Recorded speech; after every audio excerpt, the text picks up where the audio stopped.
The late afternoon sun beat down on the quiet backroads of rural Kentucky, its heat settling over the dusty ground like a heavy blanket. Along a stretch of cracked pavement that led toward a row of weathered trailers, an 8-year-old boy trudged slowly. His name was Ethan.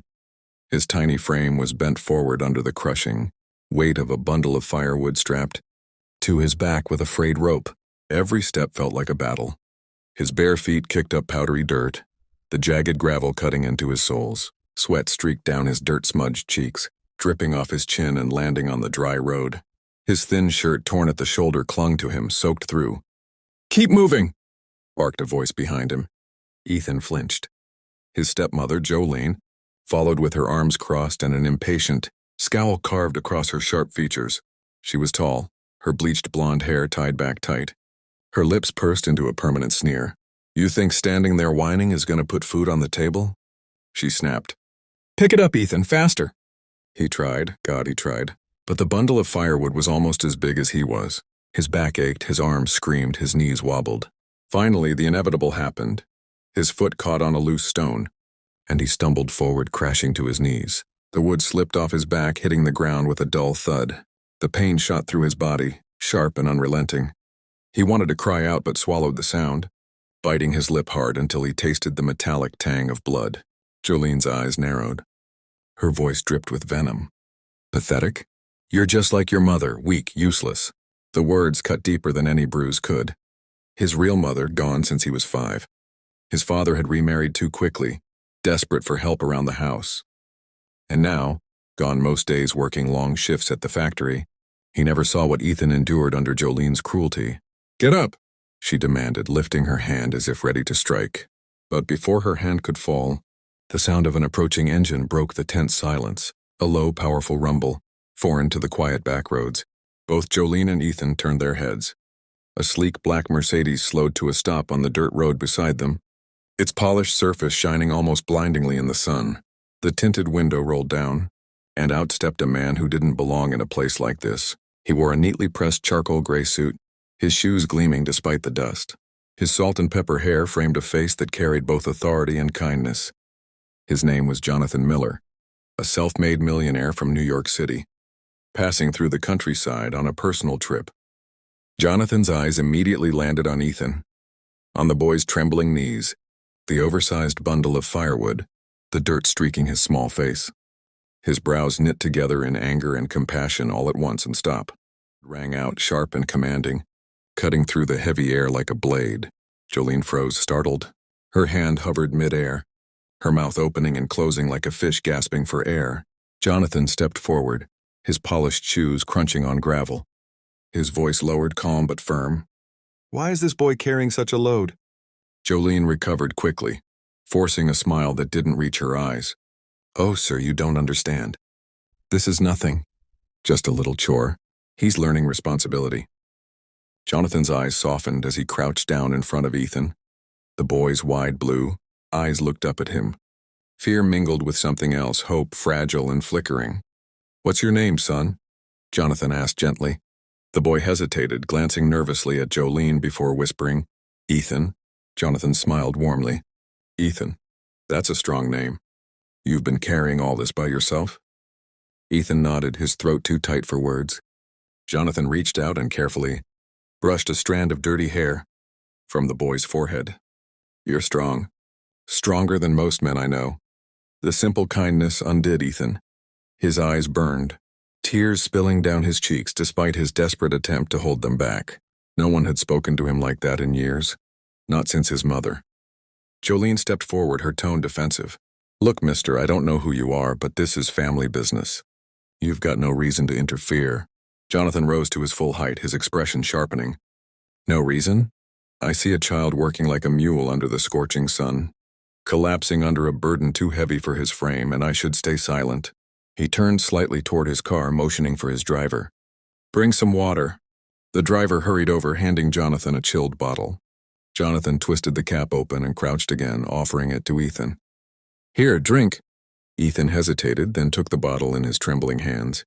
The first sip burned his dry throat in the best way, and he drank greedily until half the bottle was gone. Jonathan placed a steady hand on his shoulder. "No child should suffer like this. He looked up at Jolene, his voice firm. He deserves care, love, education, not cruelty. Jolene scoffed, her arms folding tighter. Easy for you to say. You rich types think you know everything. But kids need toughening up. World's not soft. He needs to learn that. Jonathan's jaw clenched.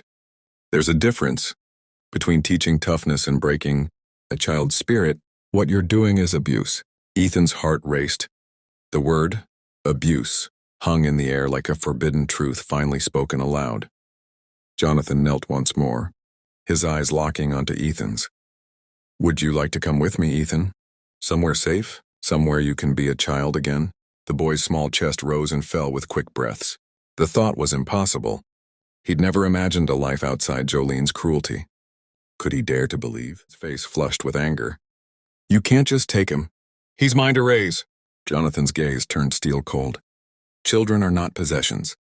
If you truly cared for him, you'd never treat him this way. I can call Child Protective Services right now. Do you want that, ma'am? Jolene faltered, her bravado crumbling. Her eyes darted nervously toward the car, toward Jonathan's unwavering stance. She muttered under her breath but said nothing more. Ethan's tiny hand reached out, hesitant at first, then with growing courage. His fingers curled around Jonathan's, clutching tightly as if afraid this chance might vanish. Jonathan's expression softened. He squeezed back. You're safe now, Ethan. They walked together toward the Mercedes, leaving the bundle of firewood abandoned on the road. To Ethan, it was more than just wood. It was a symbol of the life he was leaving behind. As the car door opened, Ethan climbed inside, sinking into the soft leather seat. The cool air conditioning wrapped around him like an embrace. He had never felt such comfort. Through the window, he saw Jolene standing in the dust, her arms limp at her sides, her expression dark. But for once, he didn't feel fear. He felt something new, something powerful. Hope. And in his heart, one word echoed again and again. It hummed quietly as it rolled away from the dusty back road, leaving Jolene standing in the distance, her figure shrinking in the rearview mirror. Ethan pressed his small hands against the smooth leather seat, his eyes wide with disbelief. Everything felt unreal. Just minutes ago, he had been stumbling under the weight of firewood, his stepmother's harsh voice in his ears. Now he sat in a car that smelled faintly of leather and cedar, the cold air of the air conditioner, sweeping across his skin like a breeze from another world. Jonathan glanced at him from the opposite seat. He had removed his jacket and rolled up his sleeves, his expression softer now, less commanding than when he faced Jolene. You comfortable, Ethan? He asked gently. Ethan nodded quickly, then shook his head. His throat tightened, unsure how to answer. His whole body trembled, not from fear exactly, but from shock. Jonathan smiled faintly. It's all right. You don't have to talk if you don't want to. Just know you're safe here. Safe. It was a word Ethan had almost forgotten. The car ride stretched in silence, broken only by the hum of the engine and the faint buzz of the tires on the road.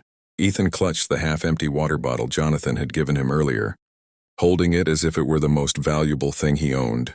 Finally, Jonathan spoke again. Tell me, Ethan, where's your father? Ethan's lips parted, but his voice came out thin, shaky. Working. At the plant. He don't know. Jonathan's eyes narrowed. He doesn't know how you're treated? Ethan looked down at his knees. If I tell, Jolene says, she'll make it worse. Jonathan leaned back, exhaling slowly. Anger burned in his chest, but he kept his voice steady for the boy's sake. That woman should never have been allowed near you. What she's done, it's wrong. The driver cleared his throat softly from the front seat. Sir, should I call CPS now? Jonathan considered it, but then shook his head. Not yet, Robert. Let's make sure the boy has something to eat first. At the word eat, Ethan's stomach betrayed him with a loud growl. He flushed with embarrassment, clutching his shirt as if to hide the sound. Jonathan's face softened. When was the last time you had a proper meal, Ethan? The boy hesitated, counting silently in his head. 2, maybe 3 days. Jolene only lets me eat after chores. Sometimes, I just get bread. Jonathan's jaw clenched. He tapped Robert on the shoulder. Nearest diner, now. Within minutes, the Mercedes pulled up outside. A small roadside diner with neon letters, buzzing faintly in the fading daylight. The smell of frying bacon and fresh coffee spilled into the air as the door swung open. Ethan froze. He had never been in such a place. The warm lights, the clinking of cutlery, The booths lined in red vinyl. It felt like stepping into another universe. Jonathan crouched to Ethan's level. "Don't worry, you're with me." Ethan to a booth near the window, motioning for the waitress. A kind woman in her 30s with tired eyes and a warm smile appeared. "What can I get y'all?" Jonathan glanced at Ethan. "Anything you want, son." "Go ahead, order." Ethan panicked. He didn't know how. He looked at the menu, the words blurring together. His cheeks flushed and he lowered his head. I don't know." Jonathan leaned closer, his voice gentle. "Do you like pancakes? Or maybe a burger?" The boy hesitated. "Pancakes." His voice was barely a whisper. Jonathan smiled. "Then pancakes it is. And a chocolate milkshake, too." The waitress scribbled it down, then turned to Jonathan. He ordered a steak and coffee, though his appetite had vanished. When the food arrived, Ethan stared in awe. The pancakes were stacked high, drizzled with syrup, butter melting on top. He reached for the fork awkwardly, as if afraid someone might snatch the plate away. "Go ahead," Jonathan encouraged. Ethan took a bite, then another. Soon he was eating faster than he could breathe. Jonathan reached across the table, steadying the plate when it nearly tipped over. "Slow down, Ethan. No one's going to take it from you. Eat as much as you want." Tears welled in Ethan's eyes. No one had ever said that to him. By the time he finished, the boy leaned back in the booth, clutching his stomach with both hands, a small smile tugging at his lips. For the first time in years, he looked like a child. Jonathan watched quietly, his chest tightening. He had seen poverty before in the neighborhoods where he grew up. But this, seeing it in the eyes of a boy who reminded him of himself at that age, stirred something deep inside. After paying the bill, Jonathan led Ethan back to the car. The night had fallen, the air cooler now, the stars beginning to pierce the sky. Ethan yawned, exhaustion catching up to him. Jonathan opened the back door and helped him climb in. The boy curled up instantly, clutching the water bottle to his chest like a teddy bear. Within minutes, he was asleep. Jonathan sat beside him, watching the rise and fall of his small chest. He thought of his own childhood, how his mother had worked 3 jobs just to keep food on the table, how he had sworn one day to build a better life. He had kept that promise for himself, but now perhaps he could keep it for someone else too. As the car rolled toward his estate in New York, Jonathan made a silent vow. "This boy will never suffer again. Not while I draw breath." The next morning, sunlight streamed through tall glass windows, casting golden streaks across the spacious guest room. Ethan stirred, his body sinking into the softest bed he had ever touched. For a moment he thought he was dreaming. The sheets were crisp, the pillow smelled faintly of lavender, and the room was bigger than the entire trailer he lived in with Jolene. Up slowly, blinking at the strange furniture, the oak dresser, the polished desk, the wide window overlooking a manicured garden. The door creaked open. Jonathan entered, carrying a tray with scrambled eggs, toast, and a glass of orange juice. "Good morning," he said warmly. "How'd you sleep?" Ethan rubbed his eyes. Like a cloud." Jonathan chuckled softly, setting the tray on the nightstand. "Good, you deserve it. Now eat, then we'll talk." The boy hesitated, looking around nervously. I'm really staying here?" Jonathan crouched down, meeting his gaze. "Yes, Ethan, you're safe. But we need to make this official. There are people, Child Protective Services, the courts, who will want to know your story. I'll help you through it, but you need to trust me." "Can you do that?" Ethan's throat tightened. Trust was something he hadn't dared in years. But looking into Jonathan's steady, compassionate eyes, he felt something stir, a belief that maybe, just maybe, this man wouldn't let him down. I'll try," he whispered. Jonathan smiled and placed a reassuring hand on his shoulder. "That's all I ask." Meanwhile, back in Kentucky, Jolene paced her trailer like a caged animal. She replayed the scene over and over. The black car, the stranger's commanding voice, Ethan leaving without a backward glance. Her anger boiled, but beneath it lay something uglier. Greed. If that man was rich, if he wanted Ethan, then maybe she could use it. Maybe there was money to be made. Her lips curled into a bitter smile. "You'll see, Ethan. You think you're gone for good?" "Not if I can help it." Ethan didn't know it yet, but his journey with Jonathan was only beginning. And while he had found kindness at last, the shadows of his past hadn't finished chasing. His morning in New York felt like waking into another lifetime. Ethan sat at the edge of the enormous bed, his tiny feet dangling, toes barely brushing the soft rug beneath him. Sunlight spilled across the room through floor-to-ceiling windows, painting the polished oak floors gold. Outside he could see green lawns stretching wide, neatly trimmed hedges, and even a fountain bubbling at the center of the garden. He had never seen anything so beautiful. Back in Kentucky, mornings meant the slam of Jolene's voice against his ears. "Get up, lazy boy," and the ache of chores waiting to be done. Here there was silence, broken only by the faint song of birds. A gentle knock came at the door. Before Ethan could answer, Jonathan stepped inside, carrying a crisp blue shirt folded neatly over his arm. "Good morning, Ethan," he greeted warmly. "How did you sleep?" Ethan rubbed his eyes. "Good, real good." Jonathan's smile reached his eyes. "That's what I like to hear. Breakfast is waiting downstairs. But first, this is for you." He held out the shirt. Ethan stared. The fabric was soft, brand new. He hesitated before taking it in his small hands. "For me?" "Yes," Jonathan nodded. "And there are more where that came from. Clothes that fit. Shoes, too. You won't ever have to wear rags again." The boy swallowed hard, emotion rising in his throat. He had never owned anything new in his life. Every shirt, every pair of pants before had been hand-me-downs from thrift stores or neighbors. Jonathan crouched so they were eye level. "Ethan, listen. This is your home now. You don't need to be afraid. You don't need to earn every bite of food or every piece of clothing by breaking your back. You deserve this because you are a child and children should be cared for." The words settled into Ethan's heart like warmth in the middle of winter. Slowly he nodded. Breakfast in a mansion. The dining hall felt more like something from a movie than real life. A long polished table stretched across the room, set with silver cutlery, china plates, and crystal glasses. Ethan shuffled nervously to his seat, overwhelmed. He felt too small for such a space. A woman with kind eyes wearing an apron appeared with a tray. "Good morning, sweetheart. I'm Mrs. Green, the cook. I made you scrambled eggs, toast, and bacon. I hope you like it." Ethan looked at Jonathan, unsure. Jonathan gave him a reassuring nod. "Go ahead." The boy picked up his fork, taking a small bite. The taste was rich, savory, unlike anything he'd eaten before. His eyes widened, and before long, he was eating hungrily. Mrs. Green smiled, setting down a glass of orange juice. Jonathan chuckled. "Careful, Ethan. There's plenty more where that came from." For once, Ethan believed him. Breakfast. Jonathan guided Ethan to a study lined with bookshelves. Leather-bound volumes filled the walls, and a wide desk stood near the window. "Do you go to school, Ethan?" Jonathan asked gently. The boy lowered his gaze. "No, Jolene says it's a waste. She says I'm too stupid anyway." Jonathan's chest tightened. He crouched again, tilting the boy's chin up so their eyes met.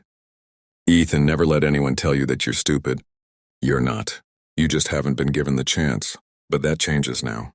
He gestured toward the desk where a set of notebooks, pencils, and colorful books lay waiting. "Starting tomorrow, you'll go to school here in New York. You'll make friends. You'll learn, and you'll see just how smart you really are." Ethan's eyes widened. "School?" His voice trembled with both excitement and fear. "Yes," Jonathan said firmly, "and I'll be with you every step of the way." For Ethan, the thought of sitting in a classroom, reading books, writing on paper, it felt like stepping into a dream he didn't know he was allowed to have. First nightmares. That night, though, when Ethan lay in his new bed surrounded by warmth, safety, and comfort, the shadows of his past crept in. In his dreams, Jolene's voice hissed at him, "Useless. Worthless." Her hand raised to strike. He saw himself again on the dirt road, stumbling, falling, choking on dust. He jolted awake, gasping. Jonathan was at his side within seconds, worry etched on his face. "Ethan, are you all right?"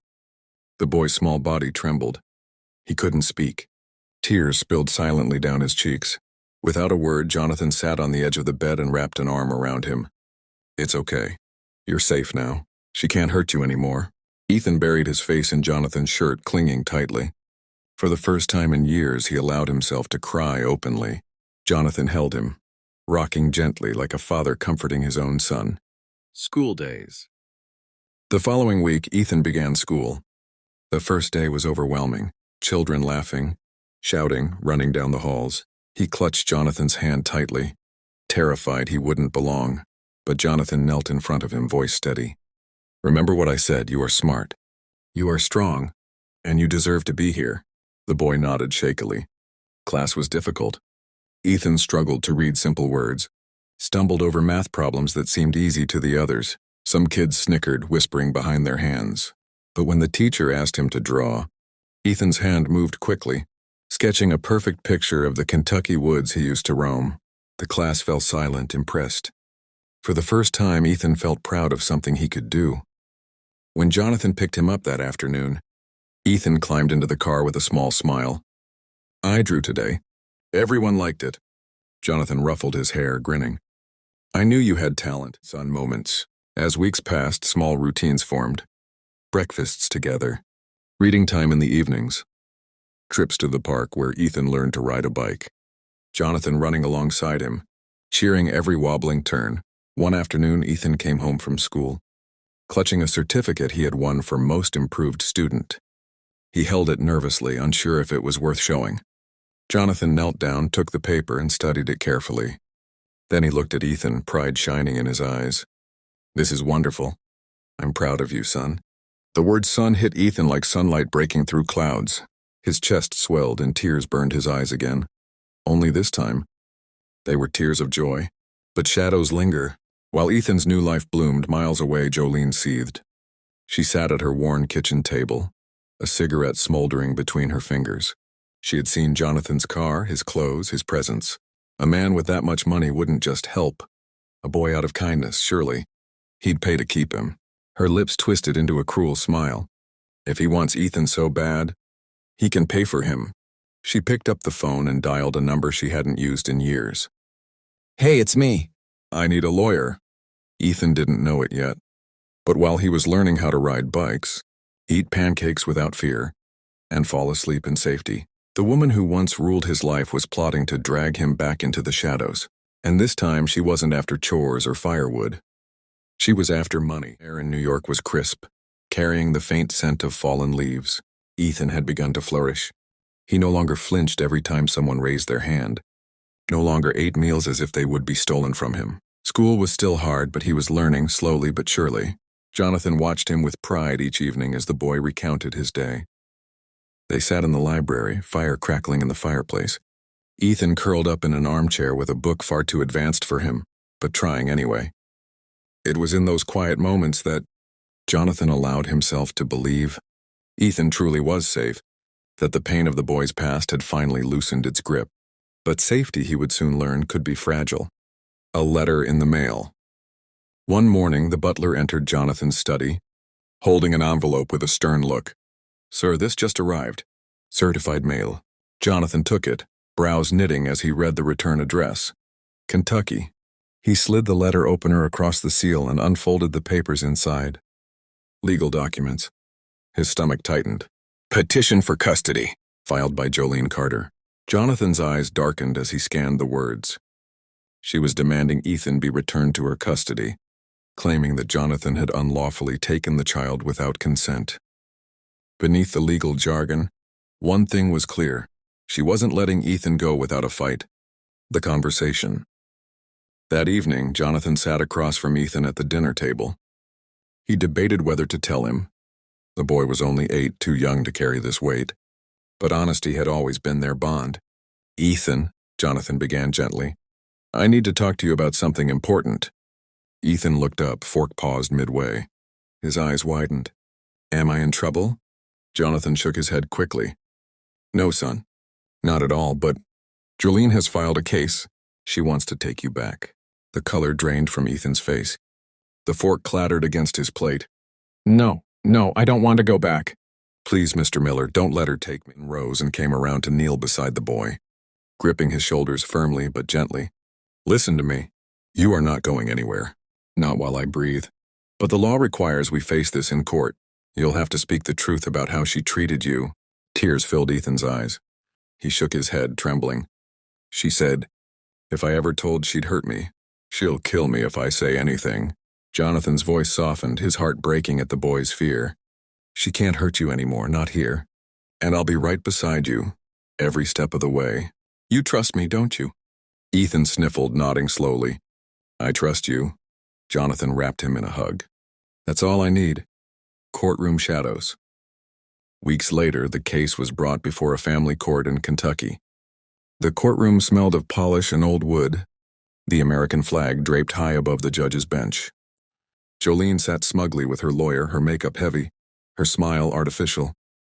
She wore a black dress that made her look almost respectable, but Jonathan knew the cruelty that lurked beneath. Across the aisle, Jonathan sat with his attorney, Ethan beside him, small and pale in a neatly pressed shirt. His tiny hand gripped Jonathan's tightly, knuckles white. The judge, an older woman with silver hair tied back, adjusted her glasses. "We are here to address the custody of Ethan Carter. Mrs. Carter, you may present your case." Jolene's lawyer stood. "Your Honor, my client is the boy's legal guardian. She has raised him since his mother's death." The respondent, Mr. Jonathan Miller, unlawfully removed the child from her care without due process. "We request immediate return of custody." Jonathan's jaw tightened. He wanted to shout, "Raised him?" She nearly destroyed him, but he stayed silent, waiting. His lawyer stood next. "Your Honor, while it is true that Mrs. Carter is the stepmother, we will present evidence that her treatment of Ethan was neglectful and abusive. The child's well-being is at stake. Mr. Miller has provided a safe, stable environment, and Ethan himself will testify to this." The judge nodded. "Very well. Let us hear from the child. The boy speaks." All eyes turned to Ethan. His small frame seemed swallowed by the witness chair. He looked at the judge, then at Jolene, her glare sharp as knives, and froze. Jonathan's heart clenched. He wanted to run to him to shield him. But this was a moment Ethan had to face himself. "Ethan," the judge said gently, "can you tell me about your life with Mrs. Carter?" The boy's lips trembled. For a moment silence hung heavy, then Jonathan leaned forward, meeting Ethan's eyes across the courtroom. He mouthed two words, "It's okay." Ethan swallowed, then spoke, his voice shaking but clear. "She made me carry firewood every day. Big piles. Bigger than me. I wasn't allowed to eat unless I finished. Sometimes she hit me. She said I was useless, that my mom was useless too. His voice broke, but he pushed on, tears streaking his cheeks. "I didn't feel like I was even a person. I felt like nothing." The courtroom was silent, the words hanging heavy. The judge's expression softened. "And how do you feel living with Mr. Miller?" Ethan's eyes lit even through the tears. "Safe. He gave me food, clothes, a bed. He told me I'm smart. He lets me go to school. He calls me son." Jonathan's chest ached, pride and sorrow mingling. Ethan whispered the last word so softly the court leaned forward to hear. "I want to stay with him. Please don't send me back." The verdict.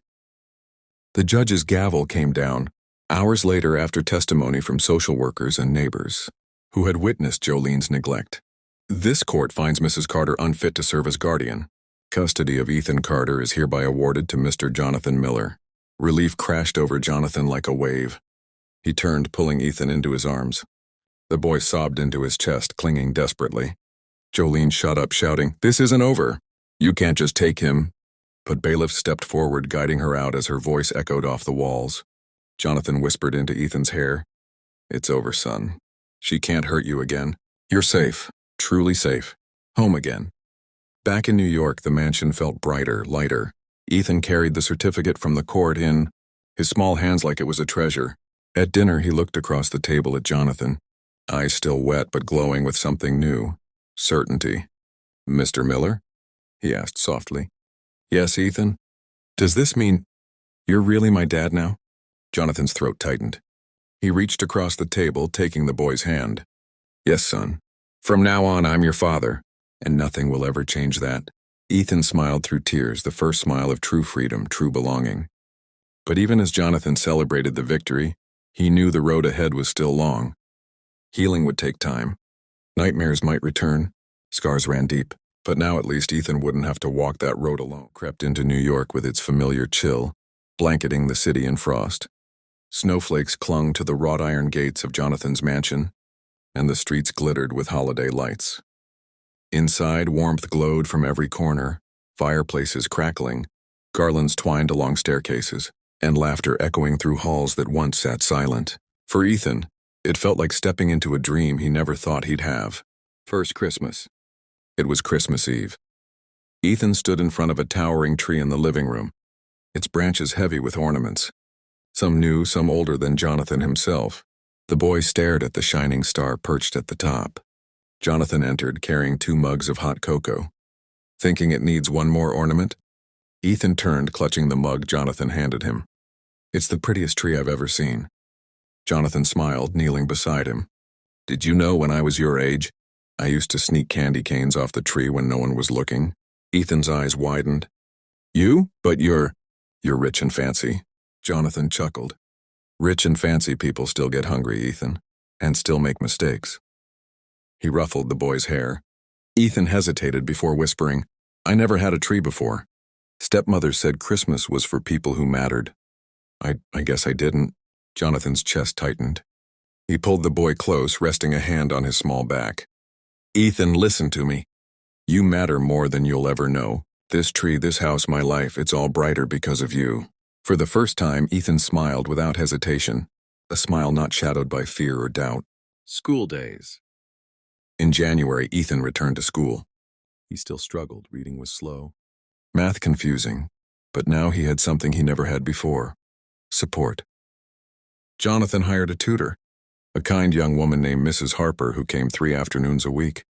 She never raised her voice, never called Ethan stupid when he stumbled. Instead, she encouraged him. Mistakes mean you're learning, she would say.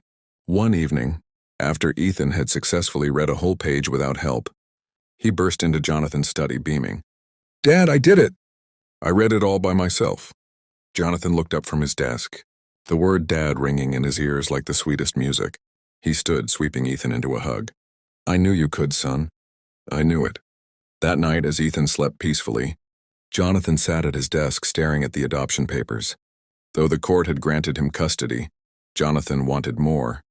He wanted permanence. He wanted Ethan to never, ever doubt again that he belonged. Stars don't heal overnight. One stormy night in February, thunder shook the house. Jonathan awoke to faint cries echoing down the hallway. He hurried to Ethan's room, pushing open the door. The boy was tangled in his blankets, thrashing, tears streaming down his face. No, please don't make me. I can't carry it. Please, stop. Jonathan rushed forward, sitting on the edge of the bed, pulling Ethan into his arms.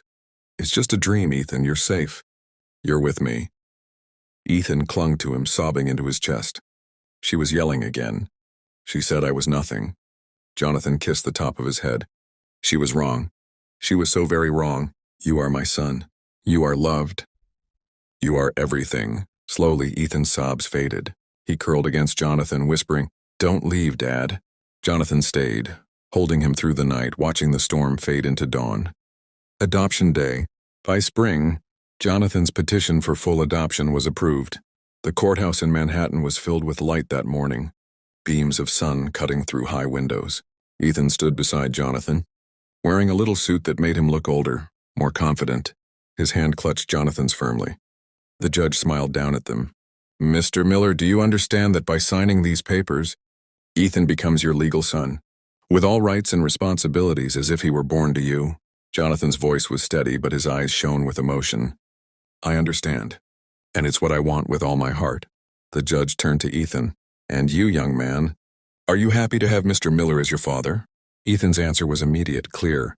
Yes, he already is. The courtroom chuckled softly. The gavel came down. Then let it be official. Ethan Carter is now Ethan Miller. Tears welled in Jonathan's eyes as he lifted the boy into his arms. Welcome home, son. Ethan whispered back, Thank you for stopping that day. Jonathan smiled through the tears. Thank you for giving me a reason to. The road ahead. Months passed and life settled into a rhythm. Ethan learned to ride a bike on the long driveway, Jonathan jogging beside him, cheering every wobbly attempt. They took trips to the park, to museums, even to Kentucky once more, where Jonathan showed Ethan that not all small towns carried cruelty. The boy began to dream again. One night, while stargazing from the balcony, he said, Dad, when I grow up, I want to help kids. Kids like me, the ones nobody sees. Jonathan wrapped an arm around him. That's a beautiful dream, Ethan, and I'll help you make it real. For the first time, Ethan believed in a future beyond survival, a future where he could be more than what the world had once tried to make him. Epilogue. Years later, long after Ethan had grown taller, after the nightmares had faded into distant memories, He would look back on the moment that changed his life. Ahead. Months passed and life settled into a rhythm. Ethan learned to ride a bike on the long driveway, Jonathan jogging beside him, cheering every wobbly attempt. They took trips to the park, to museums, even to Kentucky once more, where Jonathan showed Ethan that not all small towns carried cruelty. The boy began to dream again. One night, while stargazing from the balcony, he said, "Dad, when I grow up, I want to help kids. Kids like me, the ones nobody sees." Jonathan wrapped an arm around him. "That's a beautiful dream, Ethan, and I'll help you make it real." For the first time, Ethan believed in a future beyond survival, a future where he could be more than what the world had once tried to make him. Epilogue. Years later, long after Ethan had grown taller, after the nightmares had faded into distant memories, he would look back on the moment that changed his life. A village road, a bundle of firewood too heavy for an 8-year-old's shoulders, a cruel stepmother with arms crossed, and a black car that stopped. One man had stepped out, raised his hand, and said a single word: "Stop." That word had rewritten Ethan's story, from pain to hope, from loneliness to family, from nothing to everything. And in the end, Ethan knew sometimes all it takes to save a life is for one person to care enough to stop.